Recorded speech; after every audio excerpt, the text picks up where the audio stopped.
Yeah, Kenny, I did it again. Hey there, everybody. This is Kenny and Kenny Squared with the Sports on the Positive Tip podcast.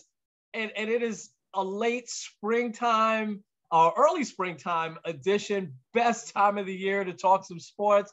Kenny, how you doing there, man? Well, we had like all four seasons yesterday.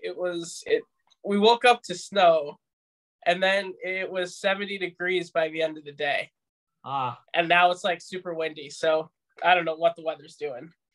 That's just great. Yeah, because I had heard that you were getting snow there in Cleveland. That's just crazy. Although it could still snow in March, you know.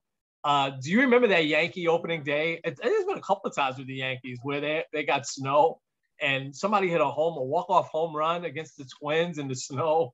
They were coming around the bases. You might have been really young then. That might have been in the early 90s. I remember that. I think that was, if I remember right, that was Hideki Matsui. Either him or Giambi. Yes. It might have been Giambi. I think it was Giambi. Yeah. Yeah, I think it was Giambi. So that's interesting. But I want to jump into the NCAA tournament. What a nice comeback year for them. But what is going on there in Cleveland? There's been no updates with Baker Mayfield, DeShaun Watson. What's the word there? Any news forthcoming? I mean, what's the rumors there? Well, DeShaun Watson did hold a press conference on Friday, kind of introducing himself to the Cleveland media. Barely talked about all of the allegations that are out there, which has hurt a few people. It became kind of a story. Jim Tomey's wife, who's been a season ticket holder for years, has canceled her season tickets because of the DeShaun Watson situation. I'm sure she's not the only one as well, but it's become like a very it's still very controversial in that way because he still hasn't really like said anything. And someone straight up asked him like, because most NFL players, most athletes only have like one masseuse because like your livelihood is based on how well your body is. Yeah, he's got more than one, but yeah. Yeah. So, and he was asked the question and kind of skirted around it. So, it seems weird because there isn't an update on like whether or not he's going to get suspended. I would think that he still will because the NFL will have a lot of backlash if he doesn't.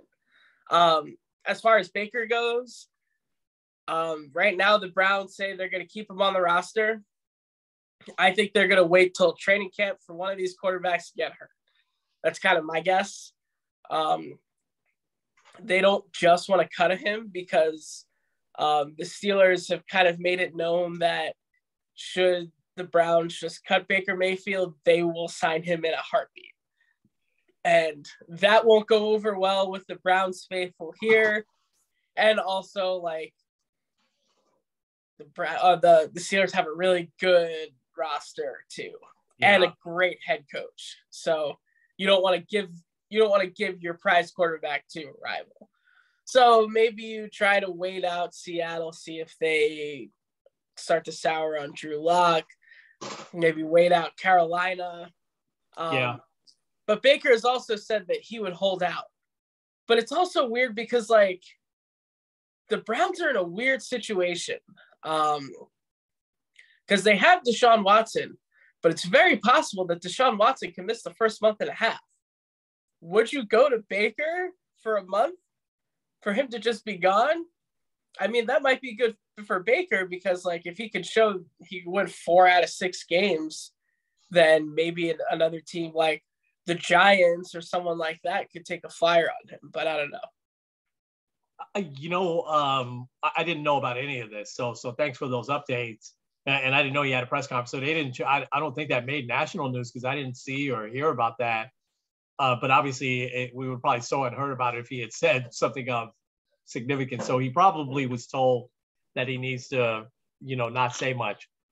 So quarterbacks are different breeds of people, right? Because they just carry the whole weight of the franchise sometimes on their shoulders. And we know that Baker comes with baggage anyway. And I think you and I have talked about this before. I think he's done a great job trying to change his image, right? Again, I always say this, you know, the Baker Mayfield of old, you can just pop up some videos on YouTube when he was in high school and in college, and it will stun you, as opposed to the Baker Mayfield that's doing progressive commercials and the stadium is his house and everything like that, right? And I think that's a great thing. However, there's still an edge to him. And I just cannot, in my wildest dreams, picture him on the sidelines with Deshaun Watson starting. I can't picture him as a backup with the Browns. Maybe a backup with another team, you know, with the possibility of him coming in. But I can't picture him as a backup with the Browns. Can you? No. I think there's very few backups that he would work with. One that comes to mind, and I think it would be a great fit, would be Tampa. I mean, imagine being under the tutelage of the GOAT. Like, that could be really good for him. Yeah. That's a great one. Yeah. You think of like the top quarterbacks, like I don't think he would go well with Aaron Rodgers. Aaron Rodgers is a little too moody to me. No. No. Like maybe go to Denver, sit under Russell Wilson. I feel like they're kind of similar body types anyway. But yeah, he's the type of guy, it's like, make me a starter or I'm gone. And honestly, I think if the Browns do have him on the roster, he's going to be inactive. He's just going to be away from the team. Wow. And that's, so there's an expression, right? I hate to use cliches, but there's a cliche of ripping the Band-Aid off. And it almost seems like that's what they should probably do here, you know? And listen, get a competent backup in case Watson is out for the first month or however, which is probably inevitable that he'll be out for some time. But I would say, man, I'd rip the Band-Aid off here and just move forward, because that could get more toxic than it possibly is. I want to go back to Jim Tomei's wife. Oh, go ahead. Yeah. Also, you mentioned backup quarterback. I just had to look it up. They did sign Jacoby Brissett. So he's pretty confident. Yeah. That's a good signing. He could certainly win also 4 out of 6 games. He's a very, very competent starter as well as a backup. That's a smart signing. I wanted to go back to just real quick. You said Jim Tomei's wife. Have the Browns released any other information on people that are canceling? Because again, in New Orleans or in Atlanta, I'm sure there would have been some people that would have canceled. But I think that those southern cities, and I said it the other day, predominantly African-American fan base. I shouldn't say predominantly, but a large, African-American fan base and a female owner in New Orleans backing him up, that would have worked a lot better, I thought, for Watson, as opposed to, this kind of, blue collar town that Cleveland is. And so do you sense that the Browns are worried at all about that? Because Jim Tomei's wife, I don't know how big she is there in that town, but for her to say, hey, she's had season tickets for this long, and then to publicly say it, because obviously, you know about it, so she obviously publicly said something, is kind of a big deal. Do you sense that more of that is coming? What's the sense there? And are the Browns even a little bit worried about that? I feel like there's still probably going to be a little bit more of that coming. I've heard of, the Cleveland Rape Crisis Center, which I've worked with people that have worked there before. It's also not too far away from our house. They've seen an uptick in donations. It's kind of like people's way of like supporting a cause to help, like, to fight against the Deshaun Watson. There's been like people have put up signs like cussing out the Browns, things like that. But I don't think the Browns are worried about it, because especially like sport fans have very short memories. Yeah. This could be very, very tense until like about October, November. But say the Browns make the playoffs, make it to the AFC title game, make it to the Super Bowl, people will forget about this very quickly. You might hear your 1 or 2 fans like, oh, wait, Deshaun Watson is still an awful human being. But people won't care if the Browns bring a parade home that isn't an 0-16 parade. Yeah, I do remember, and I agree with that. I do think sports fans have short memories. I think we are a forgiving society. I think that, though, I do remember when Michael Vick came back, and obviously it was almost 4 years later, that while the Philadelphia fans seemed to be overall okay with him coming in, there was a lot of picketing outside of stadiums when he would go on the road and stuff like that. I don't remember that lasting very long, but there's still people that think Michael Vick is the worst human being ever, even though he's worked really, really hard. I mean, you know, you and I talked about that last year. He's worked really hard to change his image and has done a lot of work with animal shelters and stuff like that, donated a ton of money. And so, but there's some things that people can't let go of. And, you know, it's criminal, I think, what he did, even though he's not going to get criminal charges, what he allegedly did, even though it doesn't look like he's going to have criminal charges.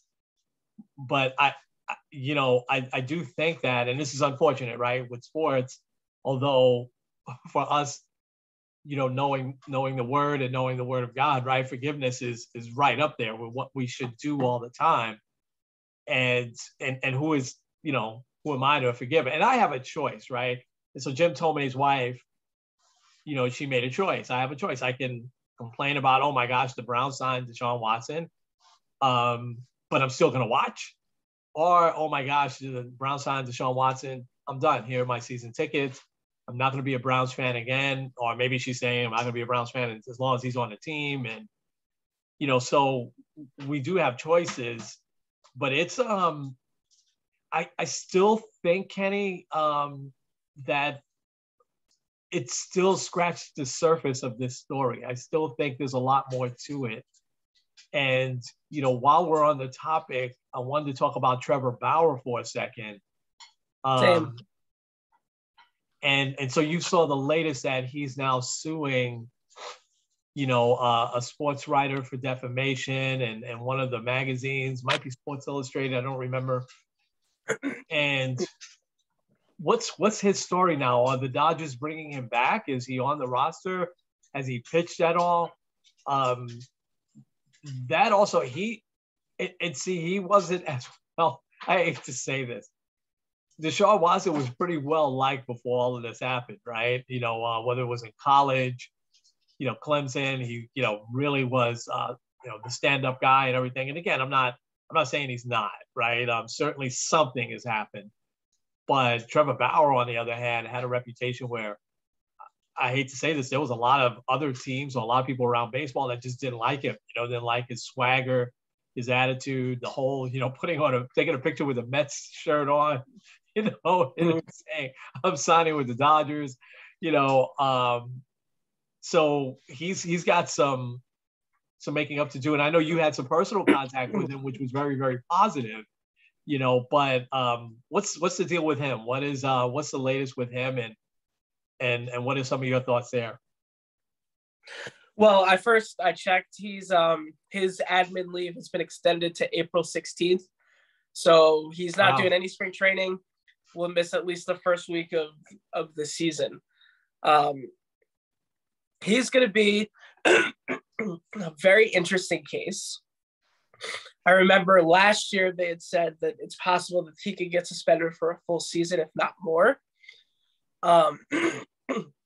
That was before, obviously, he ended up getting acquitted of all charges. But baseball has had a reputation of suspending guys that have not actually gotten any charges put up against them. Yeah. Aroldis Chapman missed a month for a domestic issue that Jose Reyes. Yeah. Domingo Germán was never formally charged either, and he missed a full season. Yeah. Granted, it was the 2020 season, but is back. Or Mike told us last week that Osuna's back because his wife didn't press charges. Yeah. So, like, it's going to be interesting because, like, yes, he wasn't fully charged, but they still have grounds to suspend him. But unlike some of these other guys, like your Ozunas, Jose Reyes was also another one, although I think he was formally charged. But like his wife didn't he's press going to be one to fight. Yeah, he wasn't charged. No, his wife refused to testify. They had to drop charge. He was charged. He was arrested and everything, but his wife refused to testify. And he was like suspended indefinitely. So I don't know, because unlike a lot of those guys, Trevor Bauer is the type that'll fight back. He's the type that will appeal a suspension like that. He's also in the midst of one of the largest contracts in baseball right now. So I don't know. It's going to be very interesting. The lawsuit that he's brought on, to me, also could be very big, not just with him, but with the sports world and how things are reported.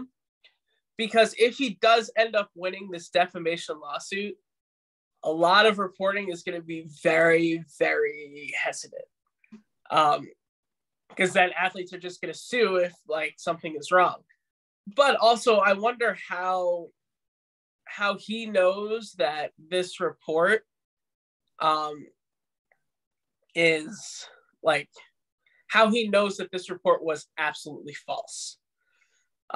She could have been reporting what she was told. And if she's using words like allegedly or reportedly, she may just be like every other reporter. So I don't know. Yeah, you're right. And I do think that, and I'm sure you agree with this, right? That journalists, sports journalists or any journalists, and we're not, by the way, we're just, we're having a nice, fun podcast, although, we're talking about a pretty serious topic. I do think that journalists have a responsibility, right, to make sure what they are reporting is at least somewhat accurate, right? Because they can't prove what they're reporting. And I guess there's certain words that they have to use, like you said, allegedly and stuff like that. But I also think, so let's go a little bit deeper for a second. I think that when Derek Jeter a few years back started, is it The Athletic that he started, where it's a forum for athletes to tell their side of every story. Now, guys like Watson and Bauer, because it's still a lot of legal stuff there, they're probably not going to take advantage of that. But there's been a lot of athletes that, stuff that's happened on the field. I believe Myles Garrett, told his side of the story through The Athletic. And I think there's been a lot of athletes over the years now since Jeter started that. And it was funny that Jeter started that because he used to say nothing, as when he was a player. I mean, and a lot of people think that was really smart, of him. As a fan, it was frustrating, right? We want to hear what Derek Jeter's thinking, but he wouldn't give you anything. And so maybe Bauer is thinking this is his opportunity to tell his side in a court of law, but there's a lot of protected laws in our country about freedom of the press on the other side of that. I don't think that, just like we have freedom of speech, and you always have heard this, right? That you can't just, because you have freedom of speech, you can't yell fire in a crowded theater, right? That's against the law. So it's the same thing with freedom of the press. You still can't just go in and publish an article that's totally untrue without some sort of consequences. And this is going to be interesting. And I think, do you think this, because the first thing when I read this, I was like, why is Bauer bringing more attention, to himself here? I felt like, geez, and listen, you want to take up for yourself, I get it, but why would you bring more attention to this? I would think that his focus would be trying to get back on the field and getting past all this.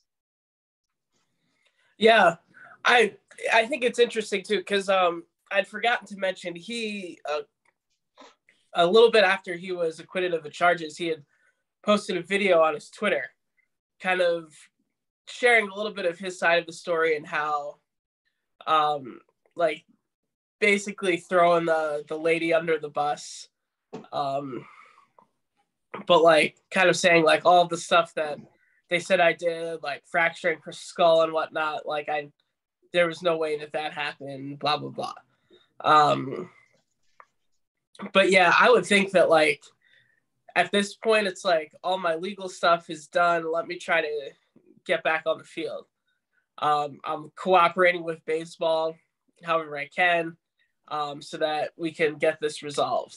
But I feel like this is just going to continue on for a little bit. If he does get a suspension, which I would assume that they would try to do something before the season, like, I mean, the guy could lose upwards of like $40 million this year.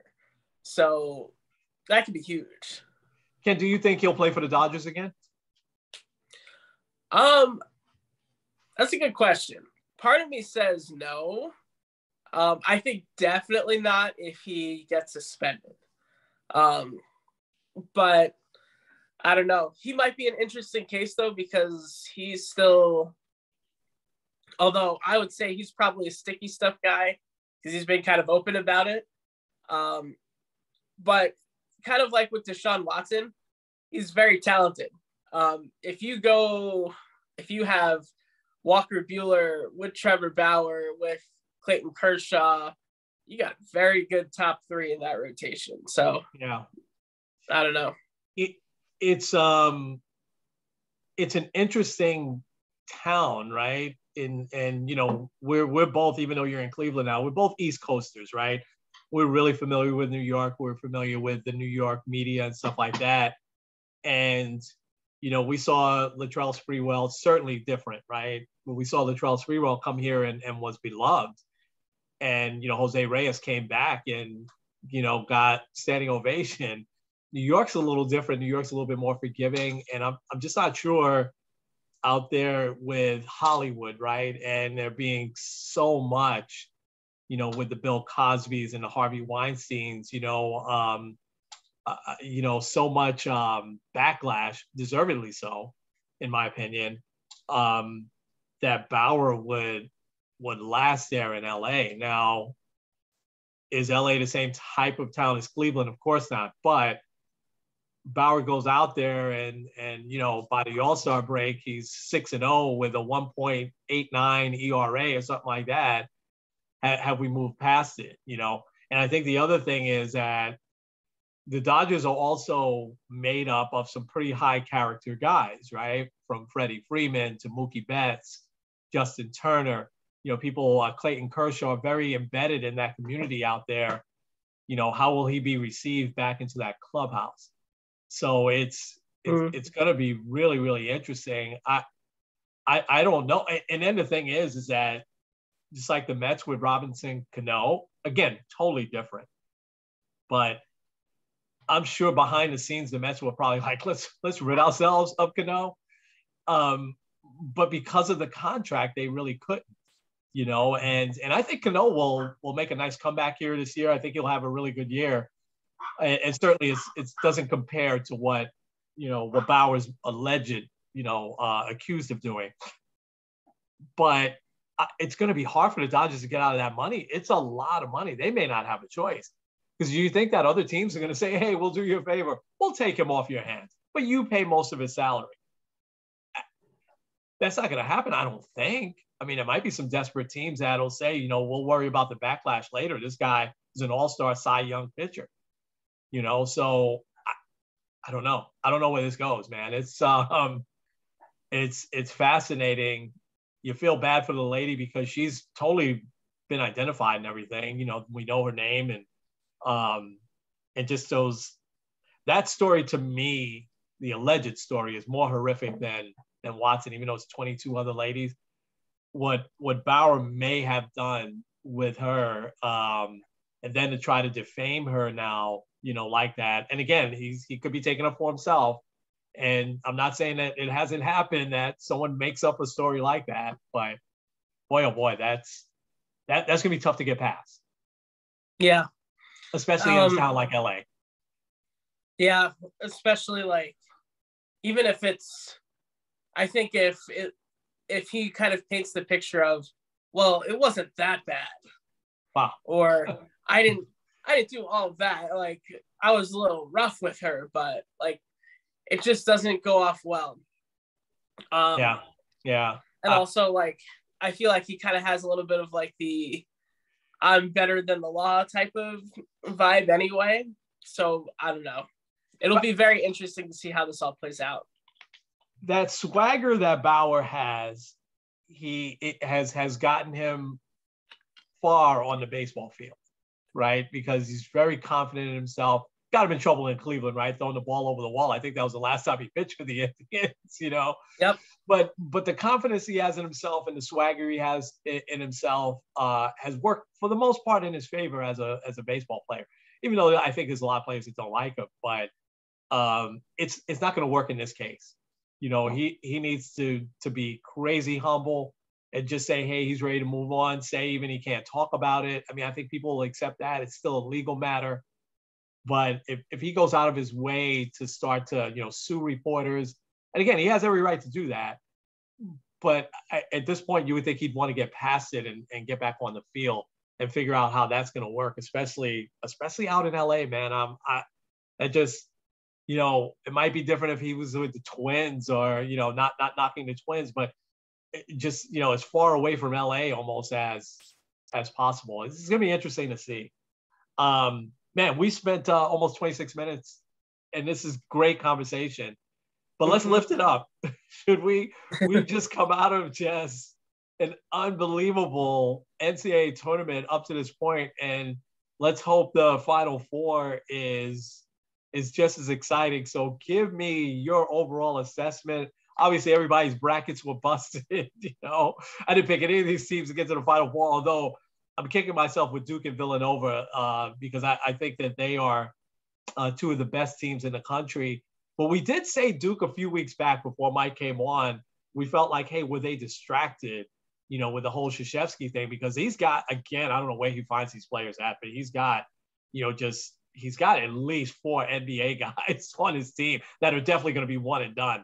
I think one of them is like in their second year, but they finally came together and they just looked really, really good. But then again, I thought Arizona looked so good too, and they got knocked off.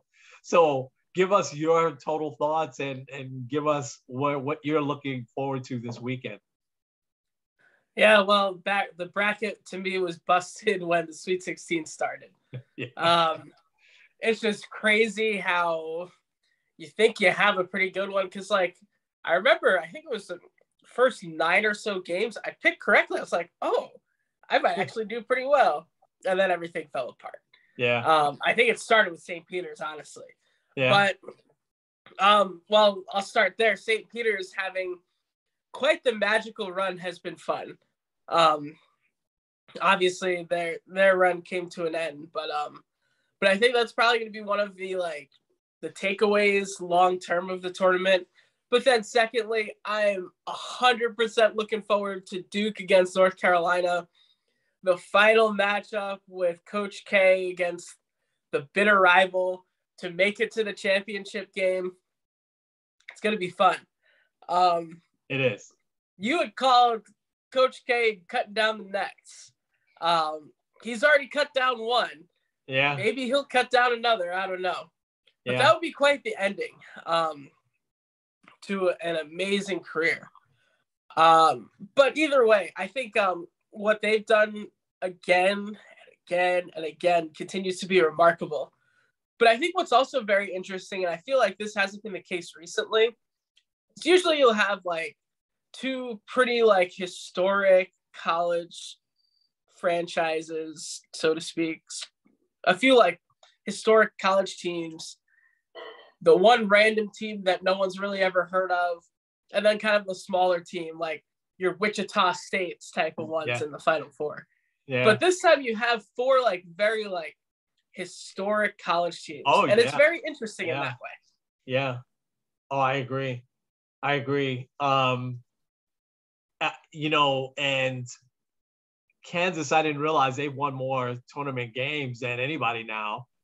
And, Villanova's had 2 championships since 2016. I mean, Jay Wright has just turned out to be an unbelievable coach. How he also, in a tough part of the country, is able to recruit some of these great players. Bill Self, I don't think he gets a lot of credit, and he should. Yeah. He's done. Think about how long now he's been there. Took over for Roy Williams, obviously, and then you've got Hubert Davis in his first year.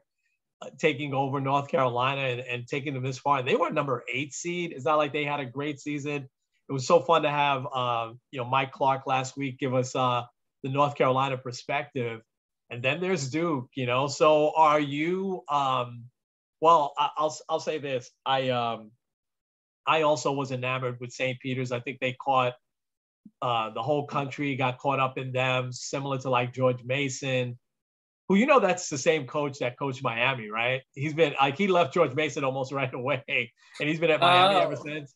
Yeah, I mean, so he almost had Miami in the Final Four, So he's an excellent coach. But the George Mason, then Butler for those couple of years. But St. Peter's, this was just magical. I mean, only Butler and George Mason are bigger colleges, right? In terms of size, it's only 2,000 people. There's some high schools that are bigger than St. Peter's, and them getting in the tournament, and but then we saw what we always see, just like I just mentioned with the coach from George Mason, the coach leaves, and he couldn't turn down that opportunity once, Willard had went down to Maryland and left that open, and they left that open for him. They were probably thinking, man, how long is this gonna, because he's their ex-player, and obviously he's turned out to be an excellent coach, and that's a big step up. The Seton Hall is a relatively major program, especially in this area. But they really, I just personified what the tournament is all about. There were a few other teams, obviously, too, but Iowa State, I think, stands out for me with their only 2 wins last year and getting as far as they did this year into the Sweet 16. So are you ready to make some picks for Saturday and for Monday night? Yes, but like I've been so bad at picking them. Join the whole country, listen, so I'll start real quick because I'm worse than you. I'm gonna go Duke Villanova at this point, and I'm gonna say that Duke edges Villanova and what's gonna be an all-time historic championship game. I think it'll go down to the wire, and Villanova's already won one of those, right? Championship games with a shot at the wire. So I think that I'm going Duke Villanova with Duke. Now at this point, I'm saying Coach K is gonna ride off into the sunset.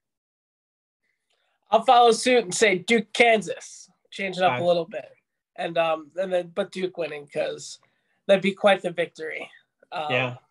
I want to say that was a rematch. That'll be a rematch of 1992. So that'll be like 30 years almost exactly. The Grant Hill and Christian Laettner team came back from getting just stomped by Nevada, Las Vegas the year before. And in the championship game, beat them in the national semifinal, went on to beat Kansas, in the championship game. I don't think that was the Paul Pierce team with Kansas. I think Pierce was a few years later, but yeah, that'll be a good rematch. Two historic teams. All right. So you heard it here that it looks like Duke is our pick, and we'll see what happens. I think it's going to be a fun weekend. I really do. I think both those games are going to be down to the wire on Saturday, and then the championship game, no matter which 2 teams are in it, I think will be great. All right, let's shift gears for a couple of minutes. NBA is really heating up, and we saw Phoenix beat Golden State last night. They got 62 wins. There's no way I was up for that game, but what a doubleheader ESPN had. I did in between the Knicks. I like the way they played, but they lost to Charlotte, so it's totally done now. But in between that, I was watching the Celtics and the Heat, which was a great game. I mean, these Celtics are unbelievable.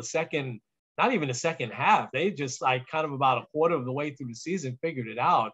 But they had a big loss when they lost their center, who is just terrific, who's developed into a terrific defensive player. But you wanted to talk about who we think the MVP is. I'm torn, man. I will tell you, I think Devin Booker should be getting a lot more talk about being the MVP. I like Joel Embiid last year. I like him again this year. I don't think the Joker from Denver should get it this year again, 2 in a row, because Denver's like in 6th place now. So I'm torn between Embiid, Giannis, and Devin Booker. I would have given it to Chris Paul had he not gotten hurt. But I mean, to be leading that 62-win team is to me spectacular. So that's my pick. So I know you're going to go a little deeper. Well, we'll start with the craziness of the Suns set their franchise record last night with 62 wins. And like, this is including teams that had Steve Nash in his prime, Amari Stoudemire in his prime. Obviously getting mollywopped and getting killed by the Lakers or whoever in the West. But either way, impressive. For me, my MVP would probably be at this point Joel Embiid. For a few reasons. First of all, his numbers are really good. He's carried a very good 76ers team. But you look at the full story of his season, because like the last couple months, yes, he's had James Harden. It's been great for him. But all of the stuff that led before that, having to still manage a team when your second best player is basically, I don't want to say whining on the sidelines, because I know he was having mental health stuff. Mental health's important. But like, not having your second best player there all year and it being a huge controversy, it being a huge thing that you have to deal with. And also the NBA writers tend to like the better story than anything else. So that's probably why I would say Embiid. I think Giannis could have a shot. Giannis should get also some consideration. He's still doing his thing. He's still dominating. But also Giannis seems to kind of hit like the LeBron, Michael Jordan-esque type of MVP candidacy where you could feasibly give it to him every single year, but you're not going to. So I feel like usually they like to go with the guy that's a little bit newer on the end there. So I think Embiid might be that guy. Embiid's also been really good defensively. I agree with you. Jokic, he's got good numbers, but his team isn't that good.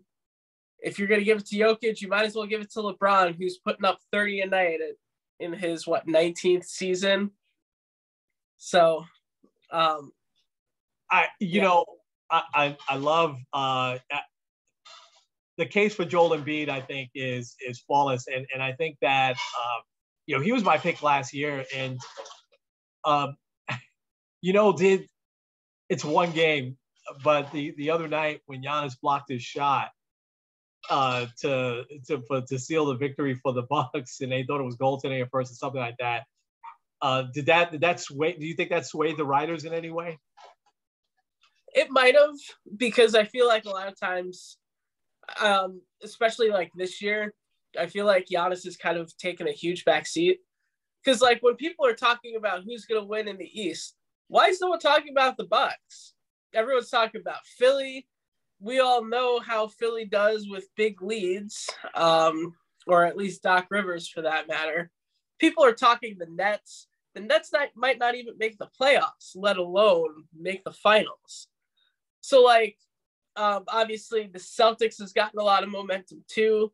Don't get me wrong. I think the Celtics could easily make the Eastern Conference Finals, but the Bucks are still they're defending champions. People are talking about the Suns, but the Bucks won the title last year and they brought pretty much everyone back. Yeah. I love, let's go there for a few minutes.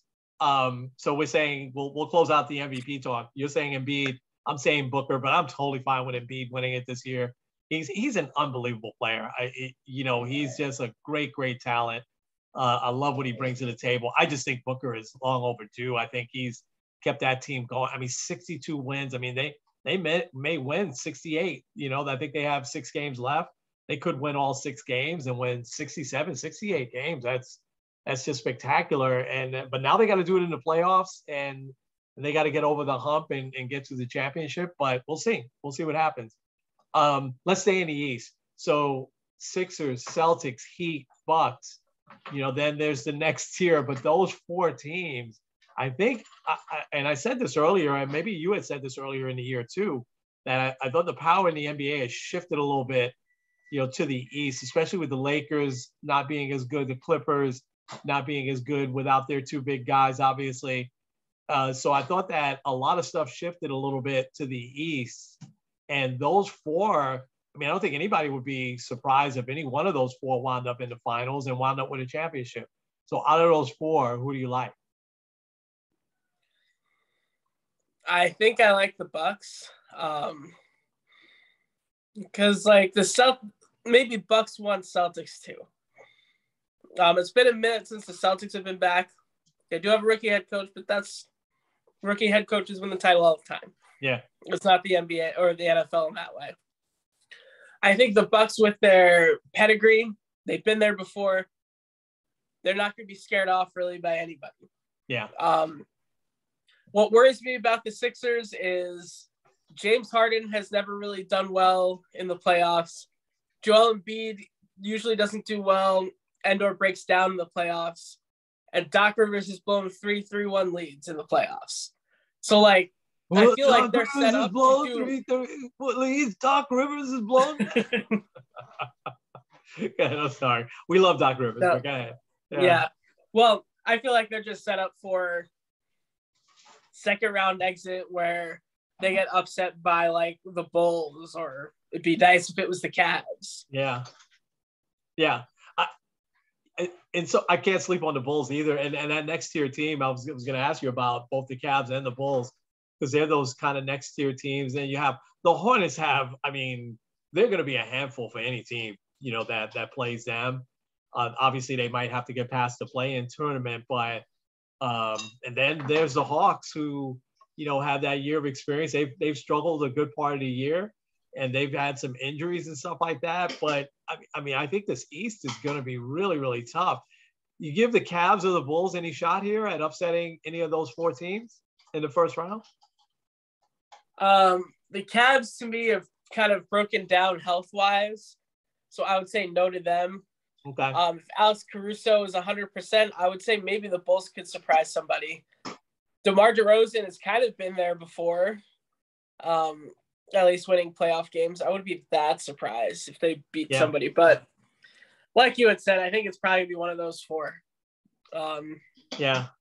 Can I tell you, DeMar DeRozan's game reminds me of Dwayne Wade, because he's got that mid-range game. Dwayne Wade was never a big three-point, Dwayne Wade's got to go into Hall of Fame first ballot, right?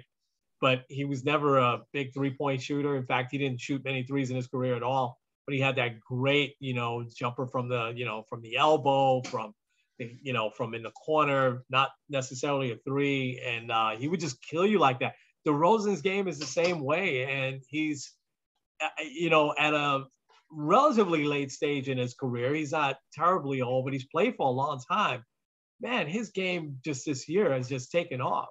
And he's always been a very good player, when he went from obviously San Antonio to Toronto. But man, he's been great this year. He was definitely up there in the MVP talk for most of the year, but his game tailed off a little bit. But and LaVine, I don't know what to make of him. He's just unbelievably talented. But he missed some big shots in the end. Obviously, I like that because the Knicks won that game. But I've seen him do that before, where he just takes these really long threes at the end. So I don't know. It'll be interesting to see where they play out. Here's an X factor with the Bulls, and then we'll talk this baseball for a brief second. We'll get ready to wrap up. Here's an X factor with the Bulls. They've got a really excellent coach. I think Billy Donovan is one of those guys that has made that transition, right? Pretty seamlessly from being a great college coach, 2 championships, right? And having that team in the tournament, in the mix every year, from being a great college coach to, being a really good NBA coach. What do you think about Billy Donovan? Yeah, I think a lot of credit goes to him, and everyone will always look at the issues with OKC. I feel like it wasn't his fault. I feel like there just wasn't a good fit there. Yeah. But yeah, I think the Bulls could do something.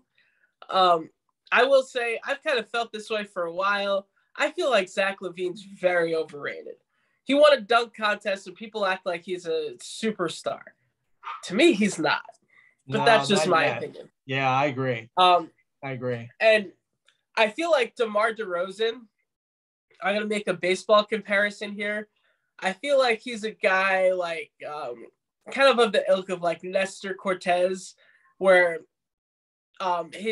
Nestor doesn't have a really good fastball, but because it's a little slower, people are like kind of thrown off by it. I think because his game is so unique, it really helps him to kind of take things to the next level. Yeah. It'll be interesting to see how that plays. Like right now, they will play the Celtics in the first round. That would be a very interesting matchup. Wow. Yeah, Bulls, and they've had some great matchups over the years. You know, those Celtics teams prevented Derrick Rose from, getting to the finals a few times, if I remember right. Yeah. So that should be really interesting. As we get down here, we'll probably wrap up the Knicks season, maybe on our next podcast, and talk a little bit about them and the Nets. I mean, who knows? I mean, I think they need more than Kyrie and Durant. I think without Simmons, I don't think Simmons is going to play. And without Joe Harris and some of those role players that they dealt away, they've got a couple of really good role players. But like I really like Nick Pearson and Bruce Brown. I think they've got some pretty good developing role players. But a tough, grinded out 7-game series, let's say against the Bucks again, I'm not sure that they can hang. But I can't sleep on Durant. He's so good, and I can't sleep on Kyrie either, man. He's just such a unique player. Let's go to some baseball real quick, and we'll do our picks next week for baseball. Anything stand out here in spring training? What are you thinking in spring training so far? I think looking at the Yankees, well, I'll start with probably the signing that isn't like a really like, wow, this makes the team that much better, but makes me feel really happy inside signing this year has been Albert Pujols going back to the Cardinals. The DH in the National League, perfect for him. Yeah. I'm really excited to see him back in the Cardinal red. I can't wait for their opening day and them announcing number 5. He's going to get a huge ovation. Because, like, I know in the NFL, they always do, like, those dumb one-day contracts so that Emmitt Smith can retire a Cowboy. But, like, I think doing it this way seems to work better. Yeah. So the Yankees, I think there's a few things that are kind of interesting. First of all, it looks like they're not going to sign another starting pitcher. So rotation kind of looks like it's going to be what it is going into the regular season, which is fine. I think they're putting a lot of trust in the trio of Davy Garcia, Clark Schmidt, and Luis Gil, which Garcia looked horrible last year, looked really good so far in spring. Schmidt missed a whole year because of injuries, and Gil was great last year. So, like, those three, it seems like they'll probably be probably one or two of them will be up to start the season with the expanded roster. But probably they'll be great guys to have on your spot starts, double headers, things like that. Yeah. But I think one of the more interesting questions, and I'm going to ask you what you think on this too, is who's going to bat leadoff? Throughout spring, like, you know how you have those days where it's like, oh, well, we're getting number 77s and 84s out there. Right. But then you have those where you see the lineup and it's pretty much what it would be opening day. It kind of seems like the Yankees aren't going to be putting DJ LeMahieu leadoff every single game. Right. He's batted a lot of 5, 6. So it kind of makes me wonder who's going to be in that top spot. Could be Anthony Rizzo. He batted leadoff in the wild card game. Josh Donaldson's been up there. Aaron Judge has been up there. Gleyber Torres a couple times. Who would you say should be like kind of the regular leadoff guy? Oh, I think LeMahieu. I think there's no doubt. I don't like Anthony Rizzo and leadoff or Donaldson. Those are power guys, man. Bat them 3 and 4. somewhere around there. I know Rizzo has never been a huge, 30, 35 home run guy, but in Yankee Stadium, he's at least a 20 home run guy, right? 25 at least, and RBI guy. I think LeMahieu, we are talking about the guy that has led the league in hitting, before, right? I don't think he's terribly fast, but nobody steals bases much anymore. Although I think you're going to see a little bit of a comeback on that. But the Yankees certainly don't steal many bases. So get him on, man. He's going to hit. I mean, if you play him every day, find a spot for him. He's still in his prime. Get him as many bats as possible. Get him leadoff. He could be the table setter, no doubt. Yeah, well, that's the other thing too. Is there's the talk of, because first base is obviously Rizzo, third base is obviously Donaldson, and it seems like second base they want to keep Gleyber Torres there. So like, I think you're going to see LeMahieu still play every day, but where he plays is probably going to be different every day. So like a big lefty, like a Chris Sale type of guy, might be a day that Anthony Rizzo sits, so LeMahieu's at first. Right. Gleyber Torres is going 0 for 16, so he needs a couple of days to clear his head. Donaldson is mad or something. I don't know. Yeah, you're anticipating some stuff there already, huh? Wow. I think it's a no-brainer. I think bat him lead off, no doubt. All right, we got a lot of baseball talk next week coming up. I totally agree with you. That Albert Pujols story that got missed a little bit. That's the story of the spring so far. Brilliant move on the Cardinals. And by the way, when he went to the Dodgers, he hit some big home runs for them. And him being a DH, but also the fabric. He was the fabric of that team for a long time. That city loves him. When he came back, they never booed him. They just, they kind of understood that the Cardinals their structure wasn't going to pay him as much as the Angels did at the time. So that is just a great story. And but I also think he can be dangerous in some spots for them, as a DH, no doubt. Yeah. All right, man. Let's get the music going here, and we got a lot to look forward to. So, Kenny, take us home. All right, this is Kenny Squared N. Kenny. With Sports on the Positive Tip, we'll have an NCAA championship. And we also have baseball next week. So we'll see you guys next week.